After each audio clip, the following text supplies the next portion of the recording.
Michael, thank you so much for joining us. So happy to be here. I wanted to talk today about health food stores. Every day, in every way, we're all at the grocery store. Whether it's a health food store or not, and we got to make choices. We have to decide what we're eating, or what we're putting in our bodies, what we're putting in our families' bodies, and it's confrontational sometimes. What do I want? What do I need? What's good for me? And so I want to talk first about your Daily Dozen. Sure. Which I think we have here. Ooh. Yeah, and Wonderful. we have a selection, a short selection. You're making me hungry. Yeah. Yeah, so should we just go through the list? Yes. All right. We should eat berries every day, the healthiest types of fruits. Yeah. We should eat greens every day, the healthiest type of vegetables. We should eat legumes every day, beans, chickpeas, and lentils every day. Nuts and seeds every day, and actually walnuts, good choice. Thanks. Actually healthier, so a palm full a day, you know, it's every day. Yeah. And then I forget how many other servings of fruits I recommend, other servings of vegetables, as many fruits and vegetables as you can possibly stuff in your face, and specifically cruciferous vegetables every day, although this is cruciferous as well, which we love. Yeah. Oh, look, check it out. This is very exciting. This is, look at that color. It's like day glow fluorescent, you know. Yeah. So this is actually fresh turmeric, which you can get here at the produce market. Really nice that the store has it. Otherwise, you can get powdered turmeric, dried turmeric. I recommend a 1/4 teaspoon a day, or about a 1/2 inch slice if you get these little turmeric fingers. And you can grow it. You can actually stick this in a pot of dirt, and it becomes a beautiful houseplant. They never last in my house that long. Oh. They are eaten up way too quick. If you don't like the taste of dried turmeric, the fresh is actually much milder. Yeah, it's delicious. Oh, more berries. We love that. More spices. Quinoa. Although if you can find, there's actually black quinoa and red quinoa. We should look for colored varieties of grains. But what a wonderful pseudo grain here. Yeah. So yeah, whole grains every day. Great. Dr. Greger's Daily Dozen has been researched. It has been clinically trialed. It is legitimately the best 12 foods or groups of foods that we should be including in our lives. To learn more about the amazing benefits of cruciferous vegetables, fruits, berries, turmeric, please go to nutritionfacts.org and really dive into the research that he's accumulated and dispersed so beautifully. Everything on the website is free. There are no ads. No corporate sponsorship, strictly non-commercial, not selling anything, just put it up as a public service, as a labor of love, so we can all eat healthier. Yeah, thank you. And there's a new cookbook that I hear is coming out that I'm really excited about because, you know, I'm all into food. Food is my thing, and it's like my canvas, it's my art. Great, yes, the How Not to Die cookbook, out December 5th. And so basically it is packed with recipes with all green light ingredients. So I have a kind of a traffic light system of how to rank foods by the relative health. So green light foods are whole plant foods, whereas yellow light foods are processed foods, animal foods, and red light foods are ultra processed foods like soda and processed meat. And so, but this is all green light ingredients, no added salt, sugar, fat, oil, nothing. It's just all the healthiest possible ingredients. And so, hopefully people love it. Yeah. Nice, it'll be a great gift. It's coming out December 5th. Yeah, perfect. Yeah. But you know, you notice here, not much is packaged. And a lot of these things that are packaged, you can get in bulk foods or even make yourself. And I think that's a really great key when you're making choices.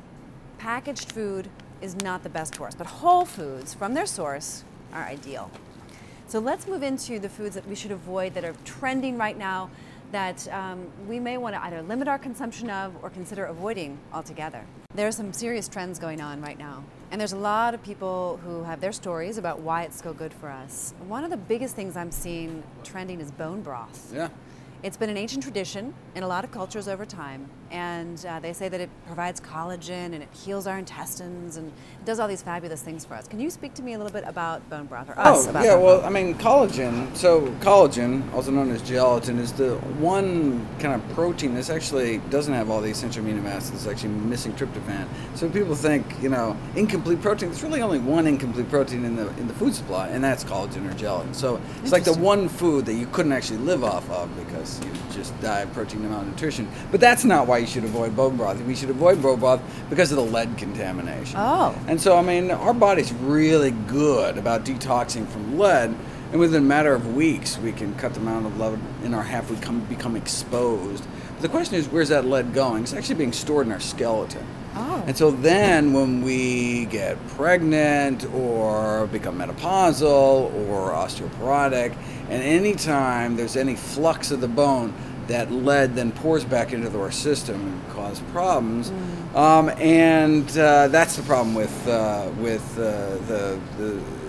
the heavy metals contaminating the skeletons of farm animals. Yeah. And so, you know, there's a video on Nutritionfacts.org where I talk about where they took organic chicken broth. They made organic chicken broth and found, you know, 8 times the lead levels compared to just the water that they made it with. Amazing. And so we really should, not eat bones. Okay, got it. Interesting. Another thing that we're hearing a lot about is coconut oil. Yeah. Yeah, sales are skyrocketing for Right. popcorn made in coconut oil, Sure. chips fried in coconut oil. People should be eating tablespoons a day of coconut oil. Right. It reverses Alzheimer's disease. I mean, we're hearing all kinds of wild things about coconut oil, and it's being consumed at rates that are probably historical. What is your take on I mean, the coconut people oil? that are selling you coconut oil will tell you that coconut oil is good for you. Yeah. And there's this corrupting influence of commercialism within the field of nutrition, such that you don't listen to anybody if they have any kind of financial stake in the advice that they're giving you. And that's coconut oil is the classic example. Okay. I mean, we've known for about a half a century now it's a potent elevator of LDL bad cholesterol, which is the primary risk factor for the #1 killer of men and women in this country. So we don't want to be eating anything. So we want to stay away from 3 things, which is 1, trans fats and partially hydrogenated oils and junk food. Number 2, saturated fats, which is primarily meat and dairy, but also rare plant saturated fats like coconut oil. And palm oil. And palm kernel oil and cocoa butter, right? And then the third is dietary cholesterol found predominantly in eggs. But coconut oil raises your cholesterol. In fact, as much worse than tallow, beef fat, not as bad as butter, but we should stay away from it unless your LDL is super low. If you're eating an extraordinarily healthy diet and your LDL is 50, 60, 70, well, then you can get away with a little coconut oil, but otherwise, that would not be a smart choice.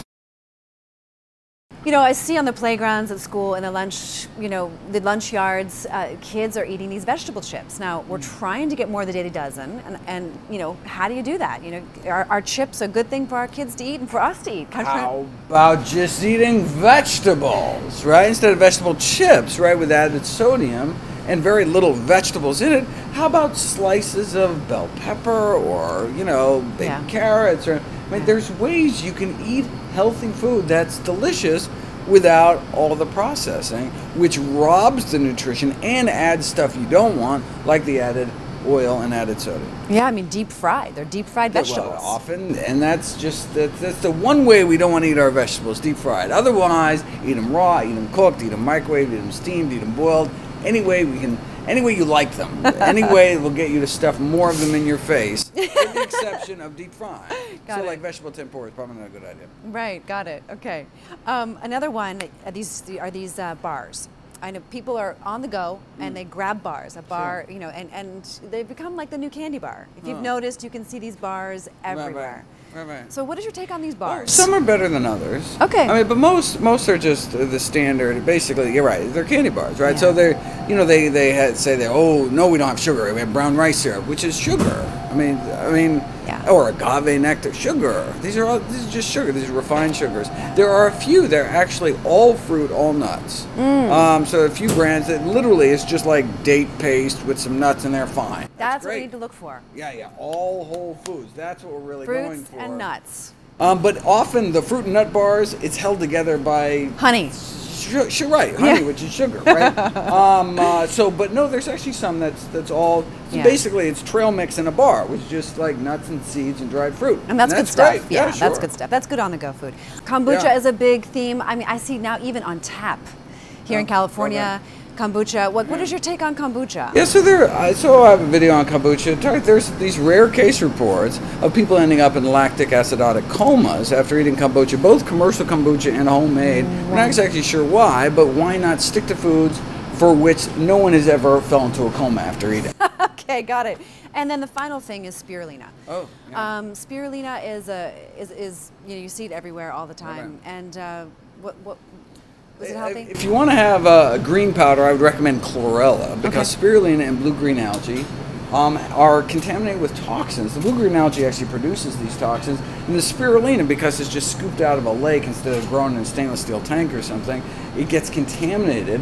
And so even though the spirulina itself, and the companies would love to say this, oh, the spirulina itself doesn't create these neurotoxic chemicals, but when you actually test their product on the shelf, it does contain toxins, because there's the contamination with toxin-producing blue-green algae. So you just want to stay away from it. You said a lot of stuff in the supplement aisle is also really a waste of money. Right, but there are supplements that are useful. For example, not everyone can live here in sunny San Diego and may not be getting enough vitamin D, the sunshine vitamin. And it doesn't matter where you live if you're not getting enough midday sun. And if you're inside of the computer all day or something. And so I recommend 2,000 international units of vitamin D a day if you're not getting adequate midday sun. So it sounds like what's really important is to research a supplement company, to understand where the supplements are coming from, and to know what you need based on your medical doctor's advice.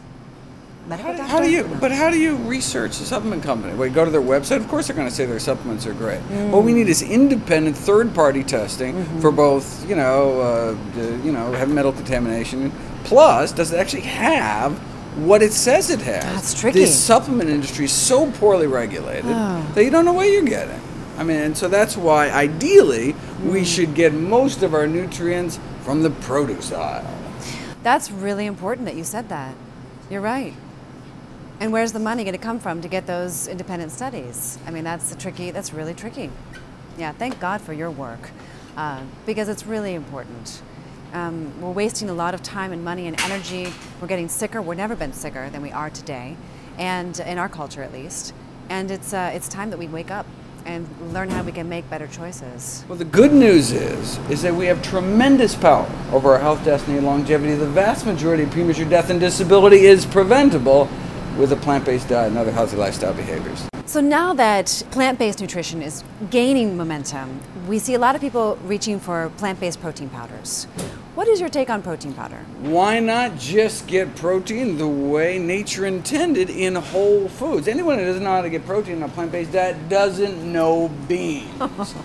Legumes, beans, split peas, chickpeas, lentils, these are the plant-based superstars of the protein kingdom. We should get it that way. You wanna have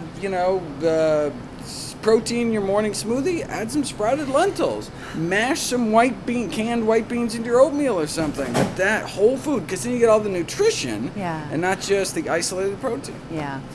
What is wrong with us that we're so obsessed with protein, Michael? I mean, you think at this point we would have gotten over our protein obsession, but people still are really attached to how many grams per day. Right, so the average estimated requirements comes out to be about 42 grams of protein a day, and most people get twice, 3 times that. Even people eating strictly plant-based diets get more protein than they need. But 97% of Americans don't even reach the recommended minimum daily intake of fiber. 98% of Americans don't even get the recommended minimum daily intake of potassium, right? Yeah. I mean, so there are nutrients for which we eat deficient diets, but where are they found? They're found in the produce aisle. Got it. Yeah, it's really straightforward. It's really simple, but we complicate it unnecessarily.